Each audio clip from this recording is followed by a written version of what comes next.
Just a minute. Oh yeah.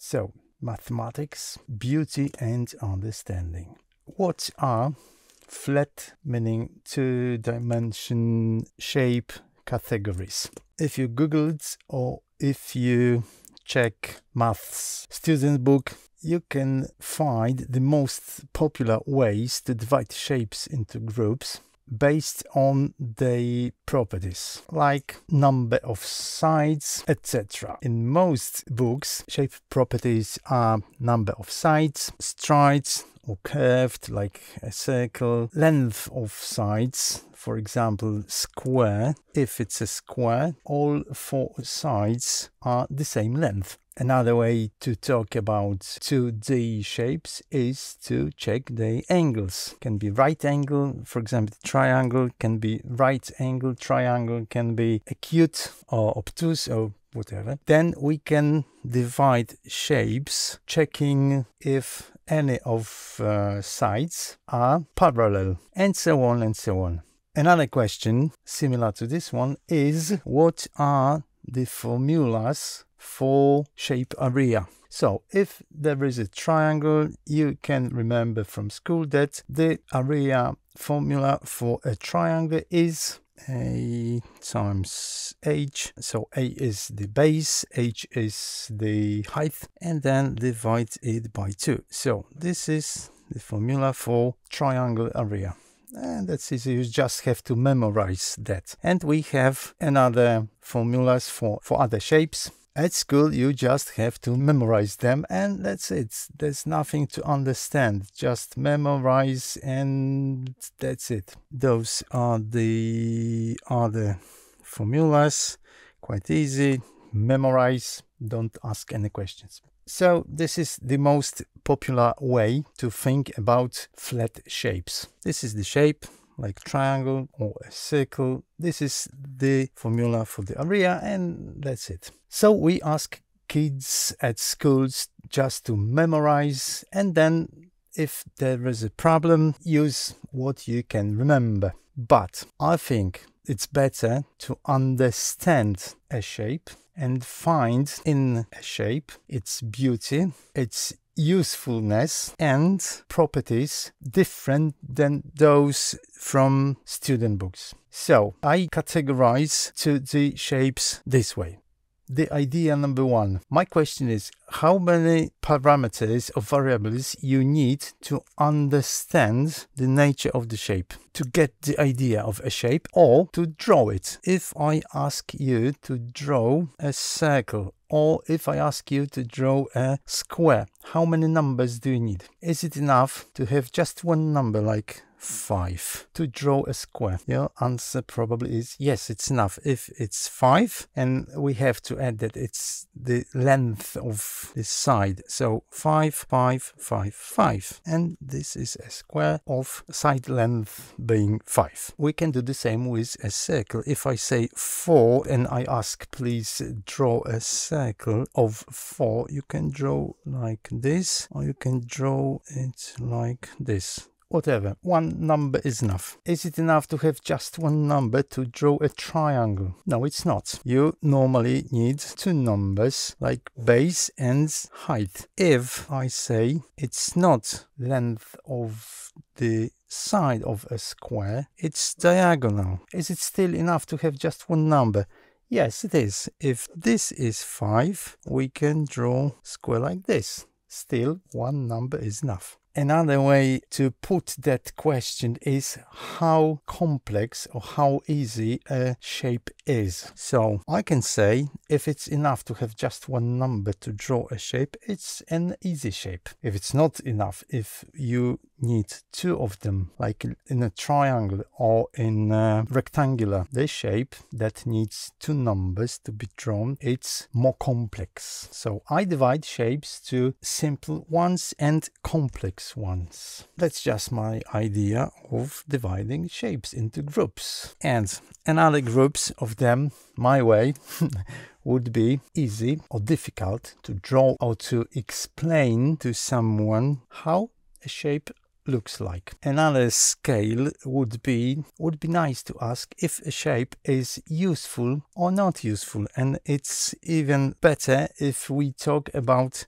area formulas. You will see in a minute that for one shape of a triangle it's a lot of different formulas, but even for a square we can have 2 or 3 or more different formulas, and some of them can be useful and some of them are not useful at all. And then I think it would be nice to have groups of shapes that are beautiful and another one that are ugly. I think some shapes are ugly and some are really beautiful. Like for example this one. I think this shape is really beautiful. Ask bees. So let's look at the simplicity, usefulness and beauty of the shapes. Let's think of a square first. So if I say side length of a square is 5, it's easy to draw it, right? 5, this is square, so this is the right angle, 5, right angle, 5, right angle, 5, and this is the square we're talking about. But how to calculate the area? It's easy, yeah? Area of that square is 5 squared. So if this is the length, 8 centimeters or inches or whatever, it's the length of this side, any of them, squared. 5 times 5, it's 25 square centimeters or inches. And that's it. But we can also draw a square of diagonal being 5. And you can do it like this. This is 45 degrees, this is 45 degrees, this is 45 degrees, and this. So this is the square of diagonal being the length of 5. D equals 5. And if I ask what's the area, it is, okay, can you imagine another square like this? And can you see that this one, this triangle, is the same as this one? And so on and so on. So the area is d squared by 2, right? We have one formula and we have another formula. Which one is more useful? Which one is simpler? It depends. My answer is it depends. Depends on what? Okay, what if I say I'm thinking of a square with the length of 5 being the distance between midpoints of 2 consecutive sides. This is side number 1, this is side number 2, midpoint, midpoint, and this equals 5. Actually, we need any number, any measurements or any element of a square. One is enough to be able to draw it. Say we have that the distance between those 2 points, midpoints of 2 consecutive sides, equals 5. What would be area formula? You can draw something like this, and again this triangle is the same as this, the same area, this area is the same as this, and so on. So the area is this 5 squared times 2, or in general case, if this is x, the area equals 2x squared. So for a square we have 3 different ways of looking at the shape. So a square, d squared over 2, 2 times x squared. Which one is more useful? This one is quite obvious, this not so much, and this is probably over sophisticated. No hej, co tam? Spróbujemy dać radę. Ale 2 rowery i 7 pacjentów? Teraz nie mogę, bo nakręcam film. Okay, why am I talking about all of this? Who cares? Do we need to care? Another example, very quick. We have a circle and we can say this is a circle of a radius being r. So the area is pi times r, the radius squared. Okay, then we can have diameter d, and the area would be, if this radius is d over 2, so this squared is d squared over 2 squared, being 4. Okay, stop calling me, I'm recording. So the area of a circle of diameter being d is pi times d squared over 4, or we can do it like this. Okay, what if I say I have a square like this, and this distance is x? What is the area? Think of it and decide yourself. Is this one beautiful? Is it simple and easy and nice to remember, or is it just a, Let's talk about those two. In most cases, we teach kids that area of a circle is pi times length of the radius squared. Now, I'm asking you, go to any production facility, find quality manager, and check what measuring device he or she has in a packet. You can find one like this. You can find most probably it will be one like this one, or like this one, or with more electronics on the board. And then ask the quality manager, what is the radius of, for example, this thing? Can we measure it? Maybe yes, maybe not. Is there any easy way to measure the area of the cross section of this one? Now, the conclusion would be this formula is not useful at all, right? This one with diameter is much better. And the way I think we should teach kids is not to give the answers like this one, or like this one, or maybe like this. I think we should teach kids that a circle, wow, is this a circle? It's a shape. It's enough to have just one number to describe this shape. In this case 2, because there are two circles actually, so it's enough to have 2 numbers to describe this shape. So it's quite simple shape, right? If this yellow shape is very simple, because it's enough to have just one number, and that's it. Is this one so easy, so simple? No, it's not. You need a lot of different numbers to describe this one. The same in 3D.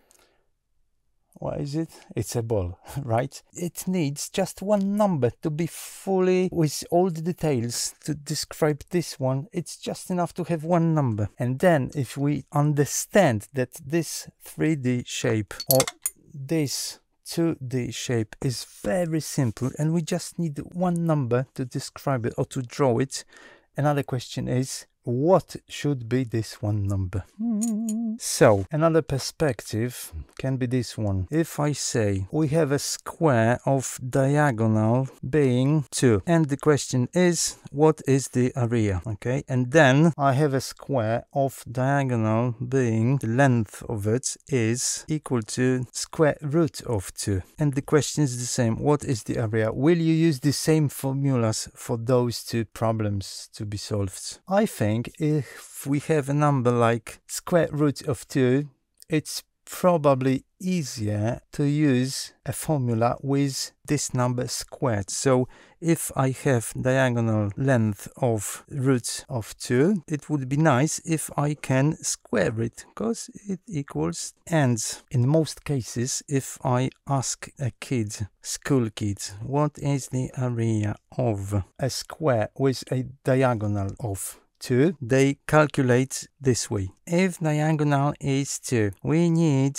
side length to calculate. I can remember that if A is the length of the side, diagonal is A times square root of 2. So I can calculate A being D over square root of 2. Then I need to do something like this, because they said I need to do something like this. So A is square root of 2 over 2 times d, so it's square root of 2 over 2 times 2, so it is square root of 2. Then I can calculate area being a squared, which is square root of 2 squared, which is 2. Isn't it better to use the other one, d squared over 2, which is 2 squared over 2, which is 2. It's much simpler.